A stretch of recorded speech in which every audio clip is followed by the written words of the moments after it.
father, Murdoch Martin, was born on the Isle of Barra and emigrated to New Zealand with his family on the ship Collingwood.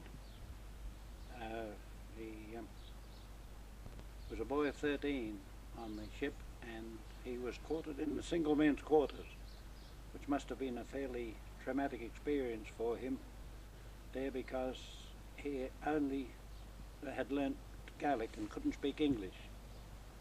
The ship was left in April and didn't get here till July. There was an outbreak of scarlet fever on board and 20 people died, but the family were lucky that none of their family was stricken. The ship was due to go to New Plymouth, but on account of the Maori Wars it was diverted to Wellington, and they were quarantined on the Soames's Island for 6 weeks before they were allowed to come ashore. From there they went to Fordell, where the family lived, and he worked as a teamster in the area, because Wanganui at that time was quite a grain growing area.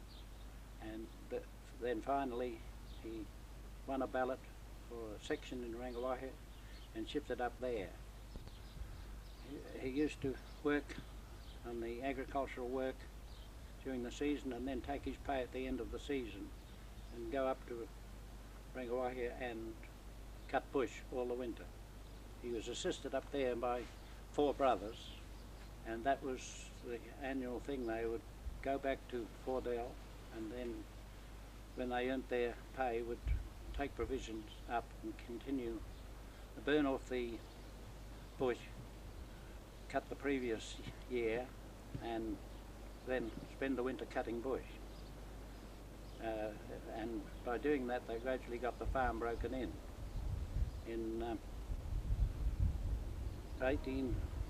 He went up there in 1888.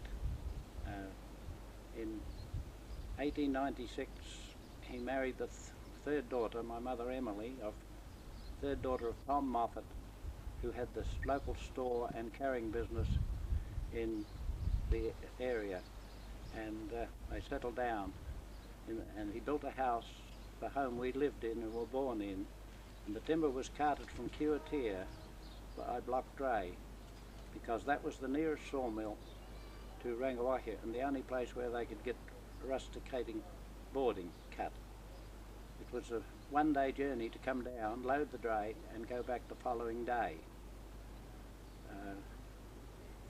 The family were all born there, and I am the youngest of the family, and I am the only member of the family whose birth was registered at Kimbolton, because all the other members were registered at Birmingham, which was the early name for Kimbolton, but it was later changed to Kimbolton. My father was a very keen churchman, and he donated the section where the Methodist Church now stands to the community and assisted in the building of the church. He was circuit steward for the church from 1895, when the church was opened, right through to 1924. And I have in my possession a notebook that he recorded every minister that took the service and every collection taken on the day. And the collections were, for a start, between 3 to 5 shillings per Sunday. And when he stopped taking notes in 1924, they were up to about 9 shillings to 10 shillings per Sunday. When he retired in 1924, the local Methodists gave him a beautiful silver inkwell with a folding top. My mother was a member of the Moffat family, and she was one of 13 children, which was quite a family. He built the store in Kimbolton that was burnt down recently on this side of the Kimbolton Hall, and was there for a number of years before shifting to Rangiwahia. When he shifted in, all the cartage was done by pack horses, and my mother told me that when they took them in, in the pack horse, they would put a bag of sugar on one side of the pack horse and a child on the other to balance the load. And they journeyed the 18 miles through standing bush. And the only time they saw the sun was at peep of day, where it was the only place the sun was visible in the journey. He was storekeeper, carrier, and had a stock of everything. And he was also an agent for the Phoenix Insurance Company. My eldest son, Percy, after whom I am named, was 19, and his job was to lead the pack trains to Fielding to collect goods for his shop.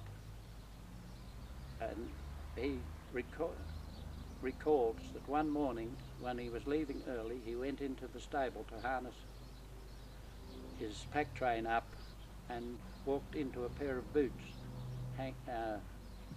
When he struck a match, he found a man hanging there.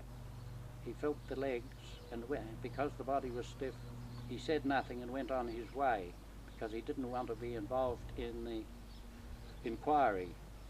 And I see in the book that the council were asked for £9 to bury a stranger in the area, which they very reluctantly gave, and I feel that that could have been the